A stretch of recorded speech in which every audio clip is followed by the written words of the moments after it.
Hey, my name is Mike Acosta from ADSR Sounds, and in this particular video, we're taking a first look at a brand new desktop hardware synth from Novation called Peak.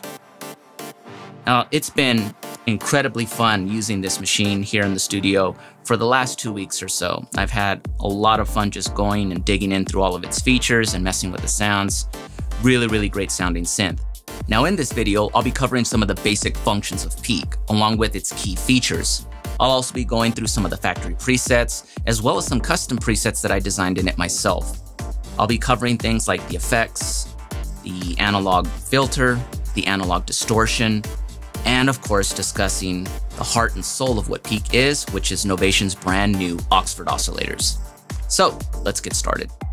At its core, the Peak synthesizer from Novation is an 8-voice digital analog hybrid derived from the Base Station 2. Only that now it's polyphonic with some major additions under the hood, bringing you much closer to a full analog experience while maintaining the flexibility of the digital domain. The 3 oscillators within Peak are in fact digital, while its filter section and distortion are 100% analog. The front panel has a pretty simple intuitive layout from left to right. The oscillators start on the left, and as you move to the right, you see the signal path, which takes you to the mixer section, then the filter section,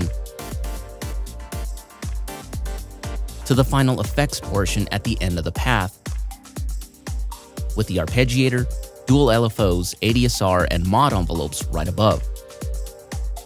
Peak ships with classic wooden side panels, which are removable, and allows for Peak to be installed in an optional die-cast aluminum stand. The Novation Peak has 3 oscillators, and its raw waveforms are generated by what Novation calls FPGA, Field Programmable Gate Array. This new architecture is what Novation refers to as its new Oxford Oscillator. The oscillators in Peak can output 17 designed wavetables of 5 waveforms each, which includes 2 types of sine waves. The shape amount knob on each oscillator controls pulse width and saw shape with the analog waveforms, and can morph between the 5 waveforms in the active wavetable row. Now for the Retrosynth aficionados, each oscillator can be synced to an invisible virtual oscillator for creating those classic analog synced sounds.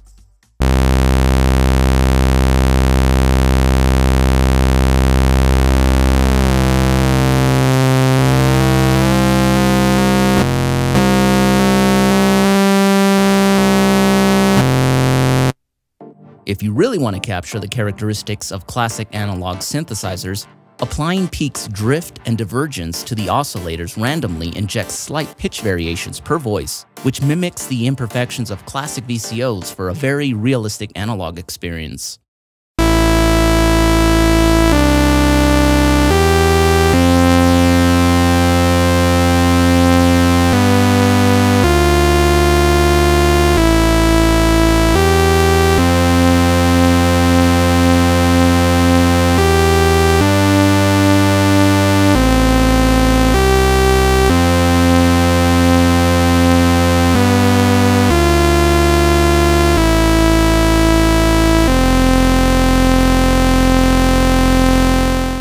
Another great thing on Peak is linear FM capabilities on all 3 oscillators in both analog and wavetable modes, with cross-modulation capabilities. Peak's analog multimode filter is based off the Base Station 2, but has increased the resonance and added adjustable key tracking. The filter sweeps on Peak are super smooth with no stepping due to the 8-bit controls for tuning, filter cutoff, LFO speeds, and mixer levels.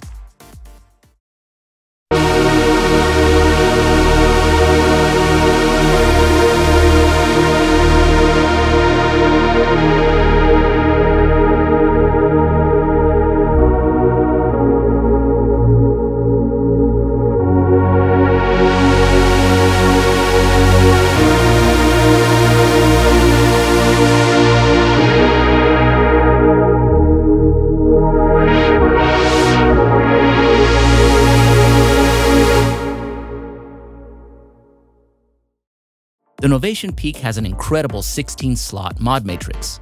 with the most commonly used assignments right on the main controls, such as LFO to filter cutoff. To get even more expressive, there's a total of 16 routings that can be made per patch within the mod matrix. 2 sources and 1 destination are possible per modulation slot. All of this is accessible via Peak's menu section. Peak has 2 small animate trigger pads, which gives live performers instant one-touch transformation of presets, while adding much more expression to the performance in real time. Both animate buttons can be assigned as a source within the mod matrix.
Now let's check out some more factory presets as well as some custom ones that I made on Peak.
Now, as you just heard, Peak does have internal effects, which include reverb, delay, chorus, distortion, and an arpeggiator.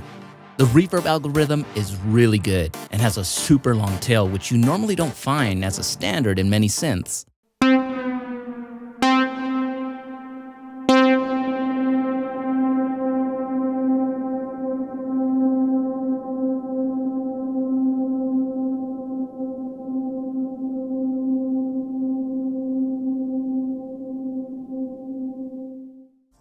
Peak also has some serious 100% analog distortion built in, with 3 distortion points for each voice. Distortion pre-filter is adjusted with the overdrive knob in the filter section. Distortion post-filter is adjusted within the voice menu, and the global distortion, which gets applied to the master output, is adjusted via the dedicated distortion dial on the front panel. Let's check out how all 3 distortion points can affect this 303 bassline.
Taking a look at the rear panel of Peak, you have MIDI DIN ports on the back with in, out, and through, along with USB MIDI for easy connectivity to your favorite music software or MIDI-compatible devices. You also have 2 pedal inputs that accept expression, sustain, or both at the same time.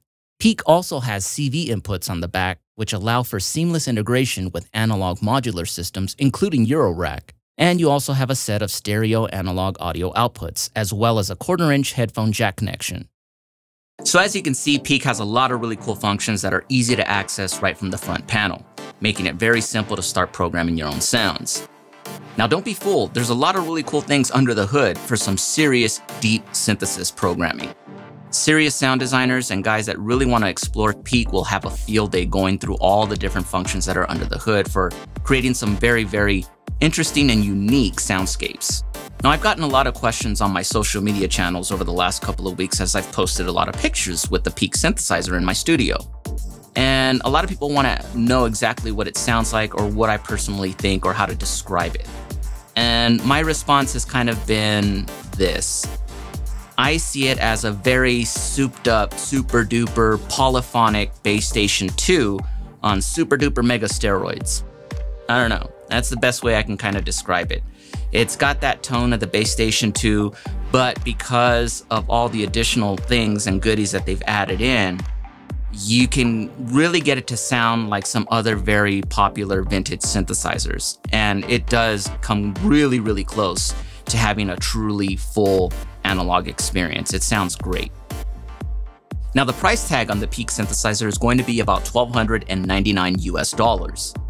Make sure you subscribe down below to the ADSR YouTube channel so that you're constantly up to date with first look videos, quick tip tutorials, and of course, full-on courses and gear chats. My name is Mike Acosta, and thanks for watching. We'll see you in the next video.